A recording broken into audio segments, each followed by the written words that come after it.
So this is the first episode of my new podcast, Rotten Bed of Me. I'm really happy to have you here. And today we're going to talk about mental health.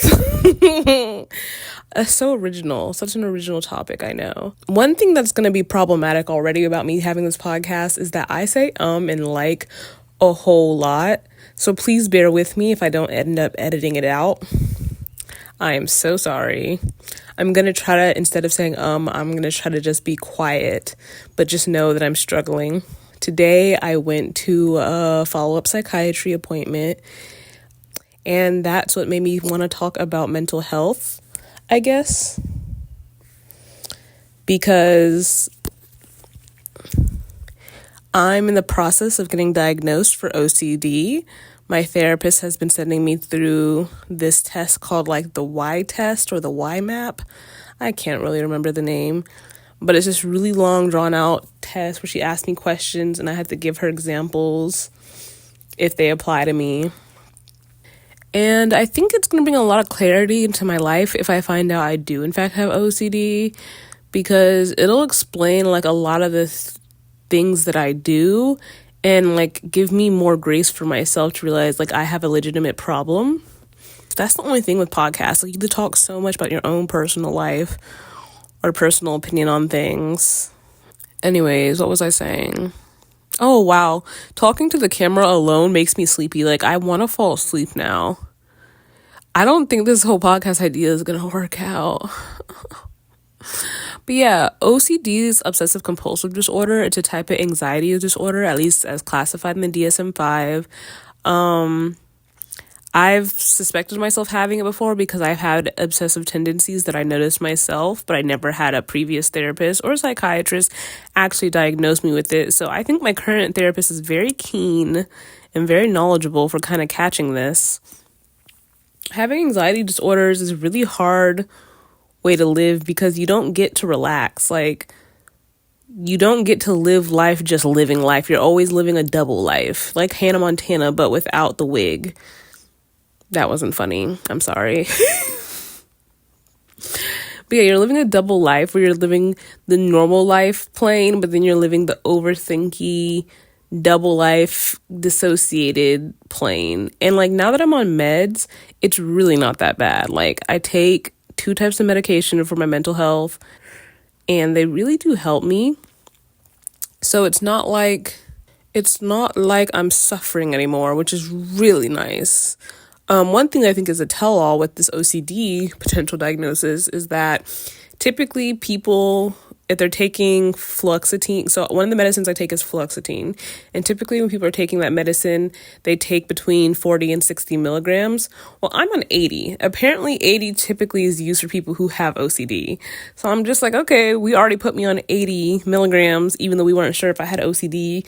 That kind of like plays into kind of confirming that I have it, at least in my head. Even if I end up not having OCD, I have OCD-like enough symptoms where the treatment for OCD can be used to help me live a better life. So it's fine. But I think a couple of years ago, finding out that I might have OCD would have really like freaked me the fuck out. Now I feel so much more chill, and maybe it's because I'm on my meds, and so like I don't see having mental illness as such a bad thing anymore. I just kind of see it as another facet of life. Another aspect of life that sometimes we experience, and it's okay. Like there really is no big deal, and sometimes you suffer from it and sometimes you don't suffer from it. And I wish I could have had this mindset like several years ago, that I would have put myself through less suffering, because the biggest amount of suffering I put myself through is the judgment I've held towards my mental health issues and my disorders and things like that. It's just the judgment and the thinking I shouldn't be this way. Why am I built this way? I shouldn't be this way. That's not really serving any purpose. And like one thing I learned in this most recent therapy session, if you shame yourself for something, you're just going to do worse at it.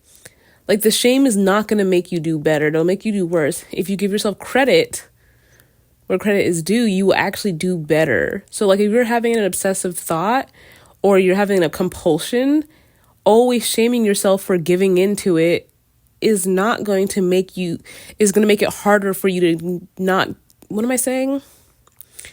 If you always shame yourself for giving into the compulsion or obsession, it's going to be harder to not give into it. But if you give yourself credit and at least acknowledge that you maybe put some time, basically delayed interacting with the compulsion or obsession, or defeated it and didn't have to interact with it, then you're going to be more successful in dealing with it. And I just didn't realize that after all these years of gathering wisdom, I didn't realize that like the main thing my brain does, which is shame itself, is the main thing making me not improve. Like, whoa. Isn't that a big whoa thing for you? That was a big whoa thing for me. Let's see. What else do I have to say about OCD and mental health? My depression's been good. I haven't had a suicidal thought since I started therapy a couple months ago, maybe 2 months ago, which is really nice. I thought having suicidal thoughts from time to time was just normal, but my therapist seemed very concerned when I was like, yeah, sometimes I just have them. You know, I get like in my feelings over something and then I just don't want to exist anymore, like intensely. She seemed very alarmed by that. And I wasn't alarmed by that. I thought that's just how you live. Once again, I think having those thoughts are just part of the human experience. Some people have it, some don't. I think everyone will have it at some point, somehow, some way. And that's okay. But she did make me realize it's something that we want to we want to change the standard. We don't want the standard to be, oh, I don't have a lot of them, I just have them like once a month, to, oh, I just don't even think that way at all. I didn't realize that like that should be a way to live. I've come such a long way with my mental health issues. Like I used to be so much more heartbroken over all of this. I was a wreck. And like when this all began when I was 16, I remember specifically my mental health issues and like actually, I would say my obsessiveness began in middle school. I remember being in the 6th grade and having 6th grade drama and basically being like, oh my gosh, I can't live with this drama. I need to solve it. Somebody needs to solve it. Something needs to happen. This needs to be fixed and I must find a way. And I will sit here and think up a way to resolve the issue until I find one. And so I would obsessively think over the same situation and try to think up solutions until I got one. And I thought that was normal. I knew it was a little intense, but I thought that was normal. Like, how else am I going to live a good life if I can't figure out what the fuck is going on, you know, and if I can't fix what the fuck is going on. So that's when that started. But then my next level of mental health issues began when I was 16. And specifically because when I was 16, I became very like aware of the fact that I only had 2 more years of high school and then I was going off to college, and like I needed a plan for college. And so the pressure of SATs, ACTs, figuring out what college to go to, figuring out what to major in, it all hit me like a wall. I also started working that year, like working like in retail and food. And I discovered I had so much like performance anxiety based on this perfectionism I had in my head about how I perform my job.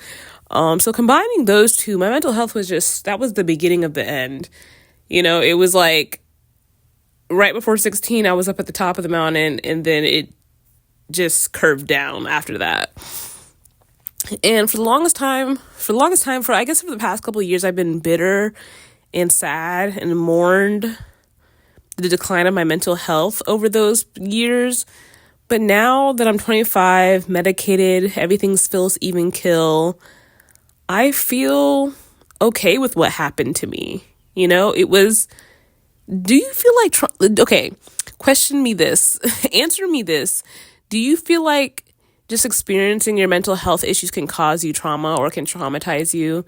I've wondered that myself because at some point I felt like I was traumatized by my own brain. Like the things that it made up and the problems that it caused me were scarring. And now I'm not sure if that's really a thing that can happen. Maybe it is, maybe it isn't.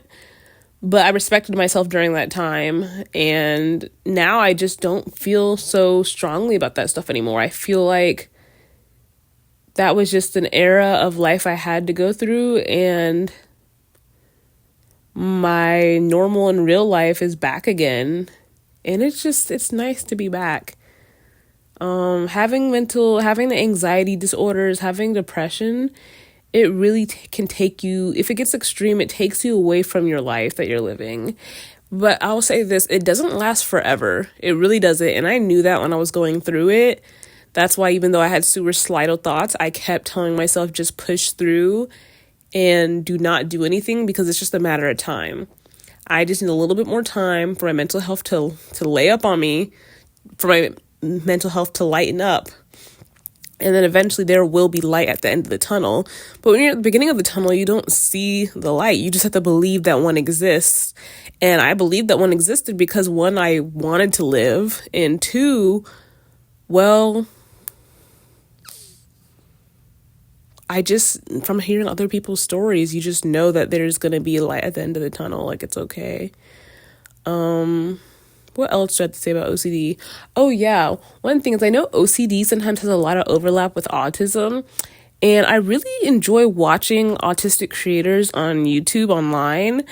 Not saying I have autism. I don't think I have it, but at some point I did think I did have it. But now I'm like, maybe I was just seeing my OCD symptoms, which, I yet to be diagnosed for.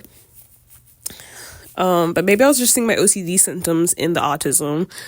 Anyways, I really like watching autistic creators because I just like hearing people of any neurodivergence talk about being a little different and thinking differently, because I've always been one to think a little differently than people around me.